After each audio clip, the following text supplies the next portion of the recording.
டேஸ்டியான ஒரு சட்னி ரெசிபி பார்த்துடலாங்க. அதுக்கு ஒரு பாத்திரத்தில் தேவையான அளவுக்கு தேங்காய் எண்ணெய் சேர்த்துக்கிறேன். சீரகம்,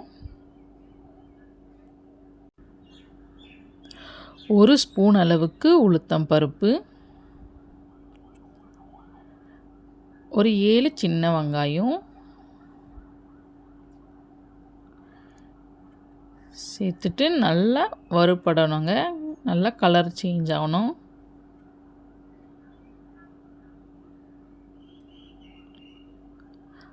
ரெண்டு பச்சை மிளகா, 2 வரமிளகா ஆட் பண்ணிக்கலாம்.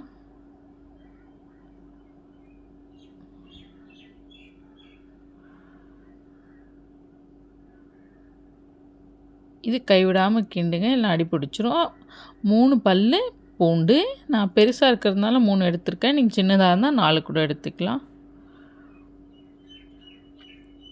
2 கேஷ்யூ ஆட் பண்ணிங்க. நாங்கள் கேஷ்யூ இல்லை, 2 பாதாம் ஆட் பண்ணிக்கிறேன். நீங்கள் எதனா 2த்தில் எதனா ஆட் பண்ணிக்கலாம். இது ஒரு டேஸ்ட்டு, நல்லா டேஸ்ட்டு கொடுக்குங்க.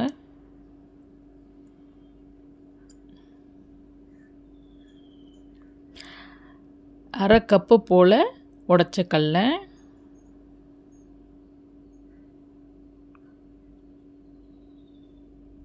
போட்டு நல்லா ஃப்ரை பண்ணுங்க.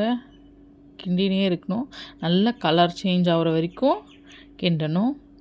அப்புறம் அரை மூடி போல் தேங்காய் கட் பண்ணி சேர்த்துட்டு நல்லா கலர் சேஞ்ச் ஆகிற வரைக்கும் நம்ம சிம்லேயே வச்சு கிண்டணுங்க.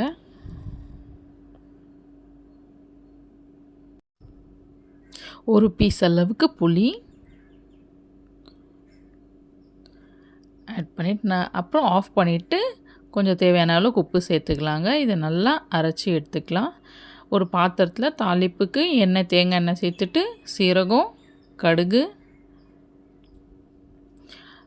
கொத்தமல்லி, கருவேப்பிலை ஆட் பண்ணிக்கலாங்க. இதை ஆஃப் பண்ணிவிட்டு கொஞ்சம் பெருங்காயம் சேர்த்துக்கலாம். சேர்த்துட்டு நம்ம அரைச்சி வச்ச சட்னியை ஆட் பண்ணிடலாங்க. அவ்வளோதாங்க, நம்மளுடைய ஈஸியாக டேஸ்டியான சட்னி ரெசிபி ஆகிடுச்சு. நீங்களும் ட்ரை பண்ணி பாருங்கள். ட்ரை பண்ணி பார்த்துட்டு எப்படி இருந்துச்சுன்னு கமெண்ட்டில் சொல்லுங்கள். சப்ஸ்கிரைப் பண்ணுங்கள், லைக் பண்ணுங்கள், ஷேர் பண்ணுங்கள். இது போல் வீடியோக்கு ஃபாலோ பண்ணுங்கள்.